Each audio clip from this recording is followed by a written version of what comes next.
Welcome to Max Life Out. Welcome to my pain cave. I'm Matthew, and this is where I share my passion for cycling with you guys. And if you saw my unboxing of the InsideRide E-Flex system, today I'm actually going to install it. So this is the install, and I'm just going to go through it and video it as I go along. If you haven't seen the unboxing, I'll leave a link to it below or put it on the screen somewhere. I don't know, but you'll be able to find it on my site. So what did I get? In the box I got the InsideRide. This is the front section that the forks sit on. And I got the rear section, this one, which is what the Kickr, Wahoo Kickr fits into. If you haven't seen the InsideRide, I'm sure you have if you found this video. But if you haven't seen it, it's a rocker system. It's not a rocker plate; it's a rocker system. So it gives motion fore and aft to the bike. It actually provides supposedly a little bit of steering as well. One of the reasons that I stepped up and I purchased this system was I'm really hoping that it's going to help with comfort on the bike and give a little bit more of a real world feeling on the indoor trainer. So that's kind of why I got it. Just a full disclosure, this has been purchased with my own money and no sponsorship from the company at all. This is my own video. Anyway, enough talking. Let me get on, get the bike off and set it up.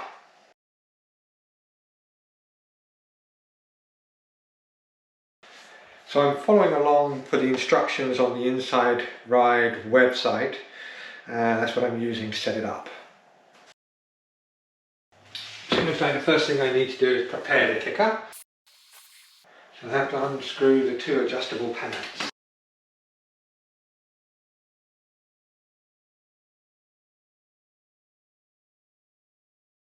Okay, so that's the first thing. So then it says, remove the front pad from the center leg, held on with a single screw. These pads will not be used with the E-Flex. So there's a single screw in there.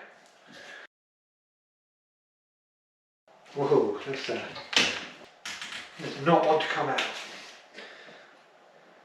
I'm going to have to pause the video here because that screw's not going to come out, and I'm going to round off the end.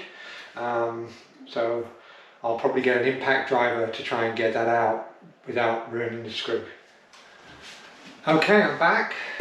That's where one of these guys come in. This is an impact driver, and the really good thing about an impact driver, as its name implies, is it drives into the screw at the same time. So by using an impact driver, we can actually get that out. So that's nice and easy. Okay. And you can see how that head was almost rounded off. That comes off.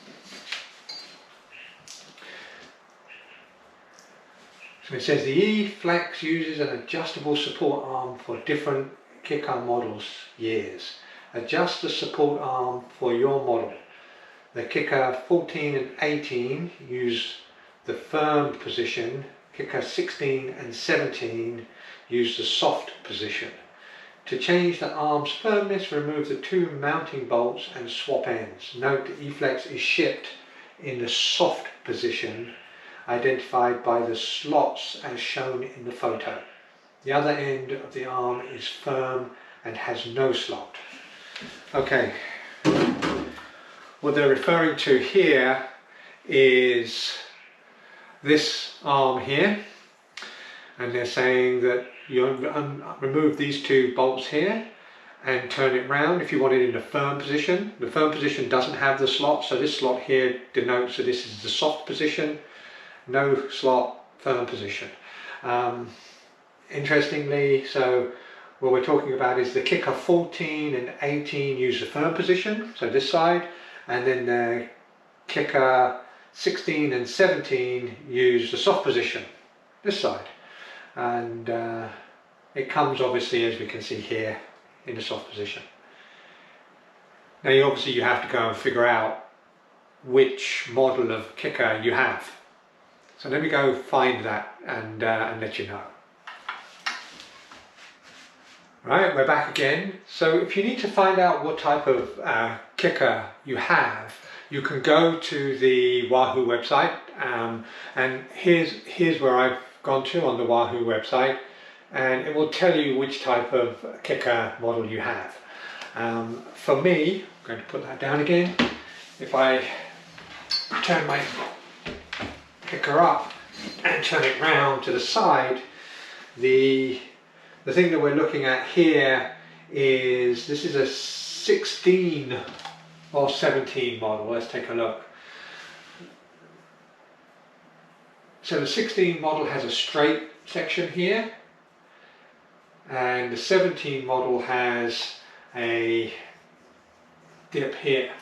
So earlier I said I had a 16, and it turns out that I actually have a 17. So that's how you find out about the Kickr. If you have an 18, it has a recessed area in here. So I definitely don't have that. And this isn't straight, so it's not a 16, so I have a 17. And now that I recall, I sent my Kickr back because I broke it. And I now recall that they sent me the 17 in replacement for the 16. So that was great. So let's turn this over. So now I need to recheck my instructions to make sure. So Kickr 16 and 17 use a soft position. So I'm okay, I'm going to use a soft position. So it says the Kickr, so if I turn it over here, and we take this here, move it out of the way. We don't need that right now.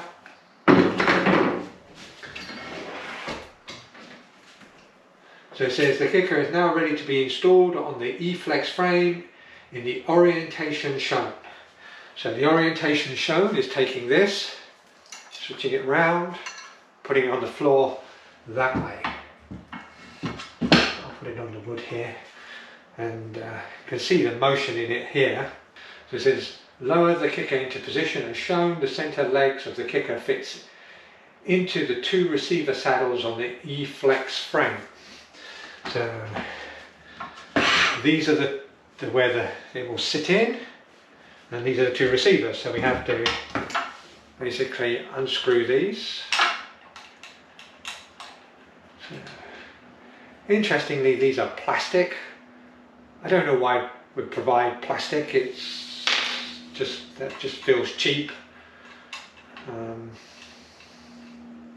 I get it. We want to save money where we can, but. Okay, and that's another plastic. Would be nice to have, this bottom is also plastic. I guess for the movement, I'm not sure, hopefully they'll have longevity to them. It looks like they can be replaced. It would be nice to have had them in machined aluminum or aluminium, depending on which country you're in. Maybe there was a reason for it, and someone wants to leave a comment below and let me know. But from an engineering standpoint, it would have been nice to see those in machined aluminium or aluminum. Okay, so they then say we take the Kickr and drop it in. So the proper forward positioning, the center leg of the Kickr should extend approximately 3.5 90mm from the front of the saddle. 3.5 inches, 90mm from the front of the saddle. So this is the saddle, so this is the front of the saddle. So I've just got a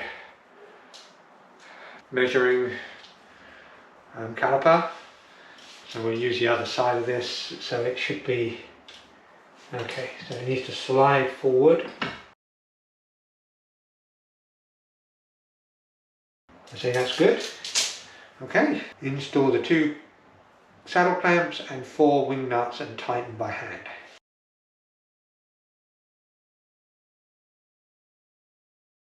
Already there, you've got to watch it, you don't cross thread the wing nuts, because if you do that you're going to ruin them right out the gate. And the last wing nut going on.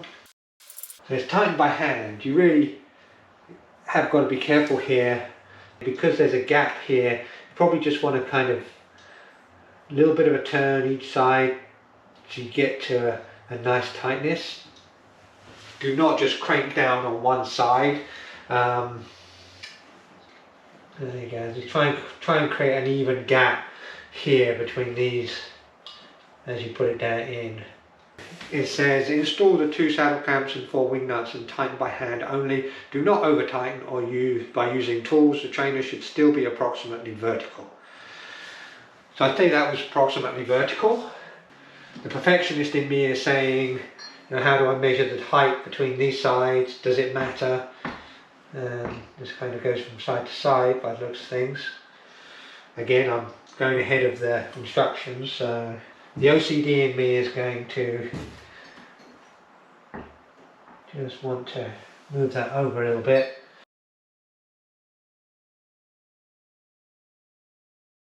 Okay, just comment below if you have the same kind of OCD as I have and like to have the wing nuts all lined up. So I know, it's a immaterial thing. The E-Flex features a plastic alignment block which locks the saddles to the vertical position it is shipped in, the locked position. After the Kickr is clamped in place, slide the block forward to the unlocked position as shown. Use this alignment block each time the Kickr is installed. Well, that's interesting because the alignment block didn't come installed. I have this setup block. I'm going to reread that. The E-Flex features a plastic alignment block which locks the saddles in the vertical position. It is shipped in a locked position. After the Kickr is clamped in place, slide the block forward to the unlocked position as shown. Use this alignment block each time the Kickr is installed. So there is no alignment block, it didn't come shipped with one. Next, lower the Kickr height adjustment to the RD650 position, 650C position, and install the lock pin. The E-Flex is designed to be used at this height position. That means we need to drop this. If you're riding it at 700C road, or you need to drop it down.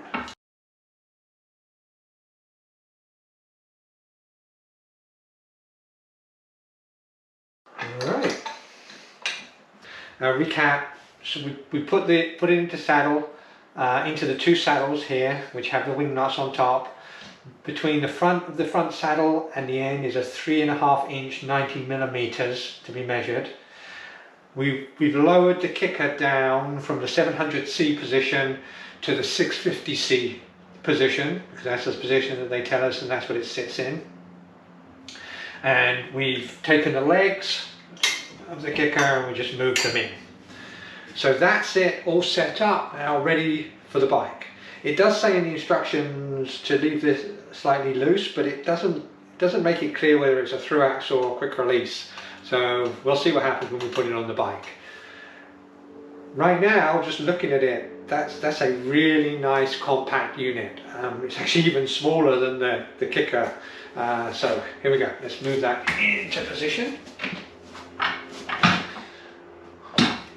What will be interesting is sprinting. I'll be kind of curious in sprinting, because when I sprint with the Kickr, normally it bunches up the mat because you're kind of pushing the bike forward. So, you know, with a little bit of luck, that will not happen.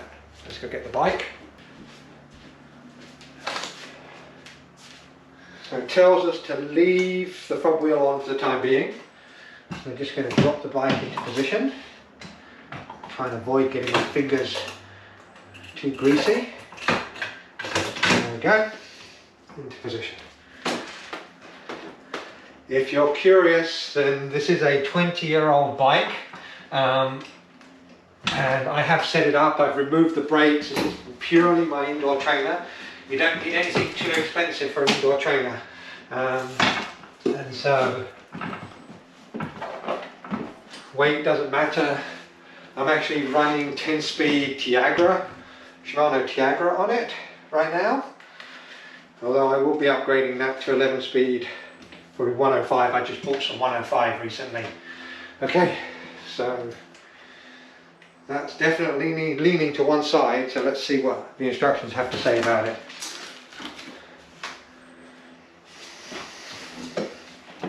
Okay, that's my bad. I haven't put it in properly. So let's just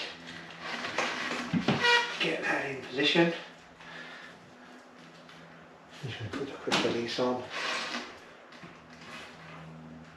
Okay. So assemble the fork stand. The fork stand must be unfolded and locked in the upright position with 6 screws. 2 screws are pre-installed at the factory. Install the other 4 and tighten. So this is the fork stand, and it comes zip tied together. So I need a knife, cut the zip tie, and then they provided an Allen key and 4 bolts.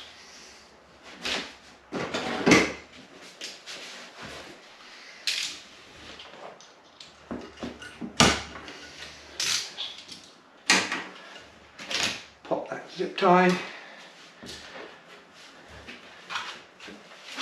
and open it up. Okay. So you take those off, those are just for shipping. They don't actually show you where the bolts are in the picture. But if you can see in the camera, there's one here and there's 2 other bolts here that you've got to put into position by the looks of things. Yeah, if I fold it back down and hold it, so you can see there's 2 machined holes, so that comes up. So we are going to need to take the 4 bolts, the Allen key,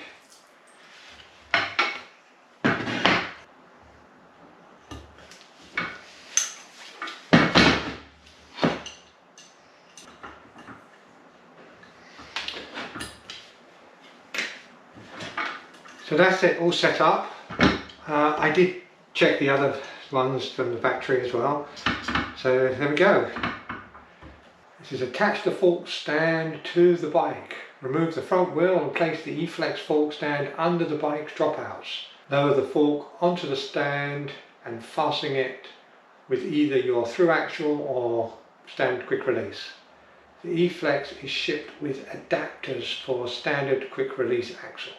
For 12mm through axles, remove the blue inserts, pulling them straight out by hand or gently with pliers. So these are the guys here. So it's set up right now for quick release, which is what I am, so I'm not going to change that. It says point your fork straight ahead for proper alignment. Now tighten the rear dropout and you are ready to ride. Please read the user guide before riding. The E-Flex does not alter the Kickr resistance performance. Okay, so there was some conversation around which way round in the instructions. It says put it this way with InsideRide writing forward. So here we go.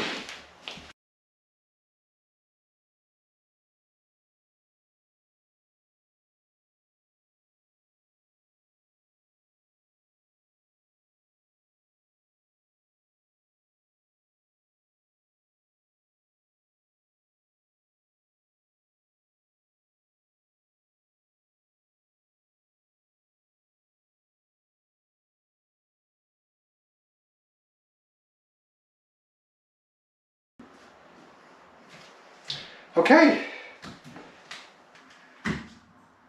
well there we go, it's all set up. The one thing that we have to do is unlock this front. This allows for a little bit of front movement in the handlebars, and there it is, rocking backwards and forwards. I have to say, it does look nice and neat in this setup space. Much nicer than those big rockers. And the other thing is, what I do like is the height. it's pretty much the same height as it was before. So that was something else that I saw with the big rocker plate, is that you've sometimes got quite a way up to get onto the bike. Now, saying that, I've not tried a rocker plate. I'm not saying there's anything wrong with them. I think they're really cool. I just needed something in a smaller space, and this has gone in really well. So been pretty impressed with the setup instructions. There was a few things on the website that weren't, as we went through it, right, they wasn't packed with it, so maybe it was an older version. I do love having things left over that I don't know what they were for. This plastic setup block, it says on it, written setup block, I have no idea what it's for. There's no instructions to say what it is, so if you know what it is, please leave a comment, let me know. Hopefully I haven't missed anything out. I did think that maybe it was, you know, to measure the front, from the front of this cradle here to the front here, which is supposed to be 3.5 inches or 90 millimeters, but it's not, it's shorter than that. So anyway, bit left over. All right, now it's just time to ride. So let's get ready. Okay, we're ready to get going. I'm going to get on the bike and see how this thing feels. Well,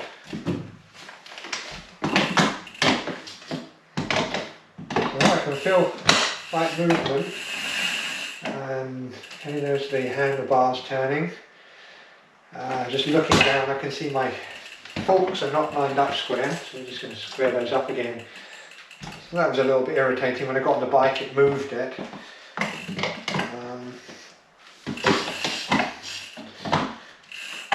Oh, I can see my OCD kicking in here, having it all straight and lined up.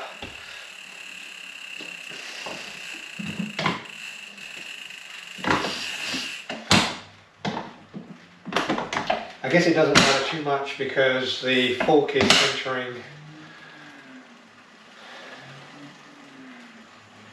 So there we go. That's the bike set up. That's been pushing on the very high gear, so let's just shift it up into an easier gear.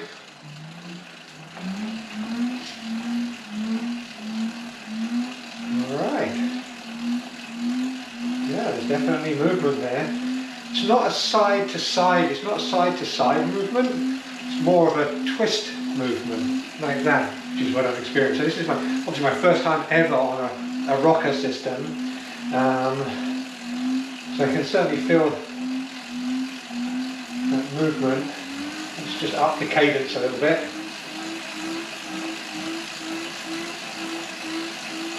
Okay. Alright. Okay, I've got to change that around to the front here just to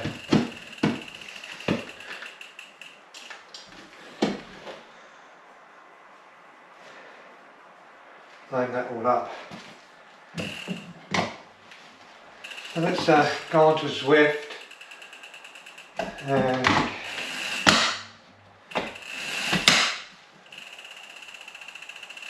well, let's just get riding and see what that's like.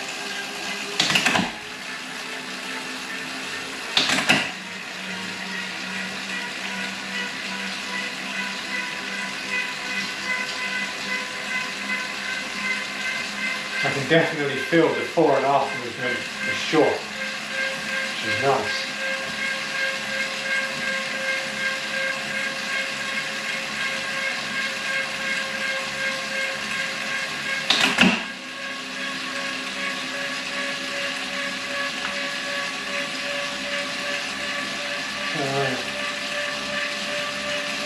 That's about 80 RPM. Let's just ramp it up a little bit, just to see,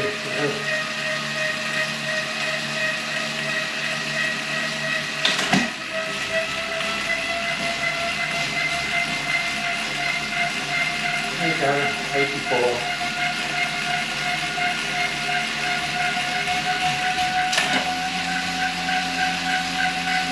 Yeah, 100 RPM.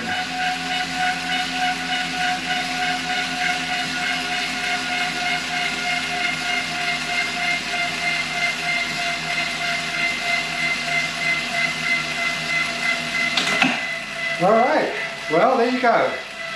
that was the setup and install of the InsideRide E-Flex